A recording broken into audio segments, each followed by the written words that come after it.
मेवात इलाके में सरांबा गांव के बाद अब नई गांव से एक बड़ी और दुखद खबर सामने आ रही है।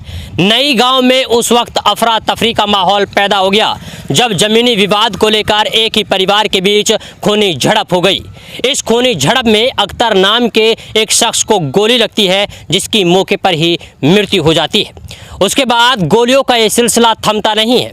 इसमें 2 लोगों की और गोली लगती है जो कि गंभीर रूप से घायल हो जाते हैं। आनन फानन में इन्हें हॉस्पिटल में भर्ती कराया जाता है, जिसके बाद इनका इलाज किया जाता है और पुनहाना के बाद इन्हें नल्लड़ हॉस्पिटल में रेफर कर दिया जाता है।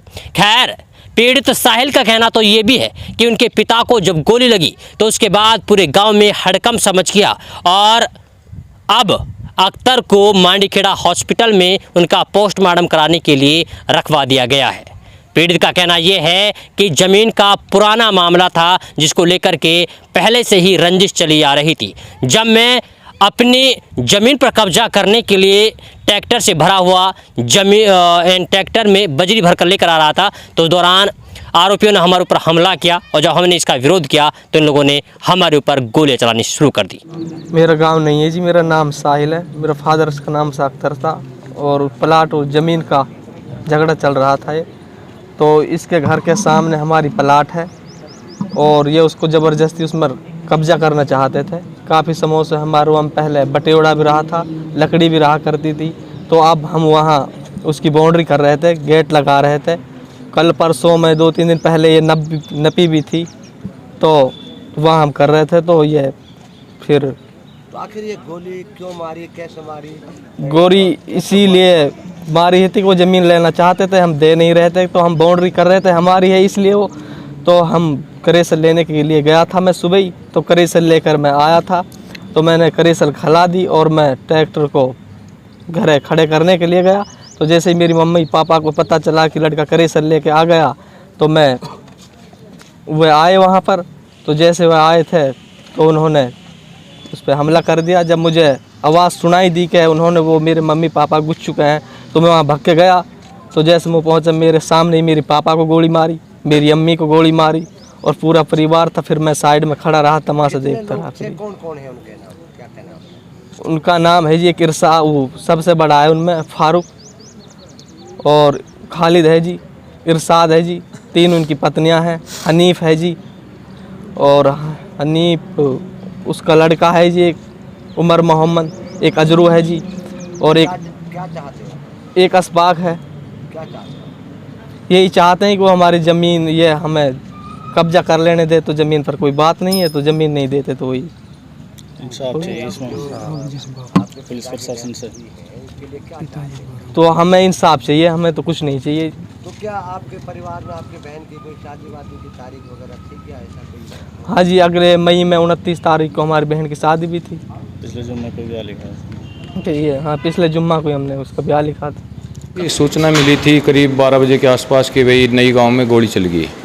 उस पर हमने तुरंत प्रभाव से अपने एसडीओ ड्यूटी पवन सब इंस्पेक्टर प्रोविजनर उनको स्टाफ के साथ भेज दिया। किस बात को लेकर झगड़ा हुआ है? अभी जो सामने बात आई है, जो इन्होंने कंप्लेंट दी उसके हिसाब से तो इनका ज़मीन का विवाद है और ये बता भी रहे हैं कि भाई इनका पटवारी ने नाप तोल भी कर दिया था गाँव वालों के सामने। और आज ये जो है मृतक है, इसका परिवार है, ये अपना नींव खोदना चाहते थे बोंगा बनाने के लिए। इस बात को लेकर सुबह लेडीज़ में झगड़ा हुआ है। जो मैं मौके पे गया, जो लेडीज़ों ने मेरे बताया सुबह सिर्फ लेडीज़ों का झगड़ा हुआ था, उसके बाद शांत हो गया। उसके बाद दोबारा इनका जेंट्स का हुआ है। मृतक का नाम है अख्तर। कौन की शिकायत में? ये साहिल है, अख्तर का पुत्र। कितने लोगों को चोट आई? इसमें अख्तर के लड़के को आई है, उसकी मिसेज को है। टोटल 4 लोगों को चोट आई है। उनके अख्तर की जो मिसेज है उनको हाथ में गन शॉट फायर है। फायरिंग हुई है गाँव में? हाँ, फायरिंग हुई है। ये हैं धारा हमने लगाई इसमें 323, 302, 148, 149, 25, 59 आर्म्स एक्ट। कितने सर्विस में आरोपी इसमें 10 आरोपी इन्होंने बनाए हैं। नामजद है? हाँ बिल्कुल नामजद हैं। कौन कौन है? इसमें हैं नामजद हैं जी फारूक उर्फ बदरी, इरशाद, खालिद पुत्रान हसन मोहम्मद, हनीफ पुत्र सुबान खां, उमर मोहम्मद पुत्र हनीफ, अस्फाक पुत्र रुजदार, अजरू पुत्र हनीफ, परमीना पत्नी इरशाद, जुवेद पत्नी फारूक, अनीसा पत्नी खालिदा, निवासियान गांव नई, ये इन लोगों के खिलाफ इन्होंने जो रिटर्न हमारे को कंप्लेंट दी उसमें इन्होंने इनका जो है बाई नेम दिया है। कब तक आरोपियों को पकड़ लेंगे? देखिए अभी पोस्टमार्टम कराते हैं, उसके बाद टीम गठित करते हैं, सीआईए को बुलाएंगे। वैसे सीआईए निकली हुई है पहले से ही, एसपी साहब के आदेश हैं।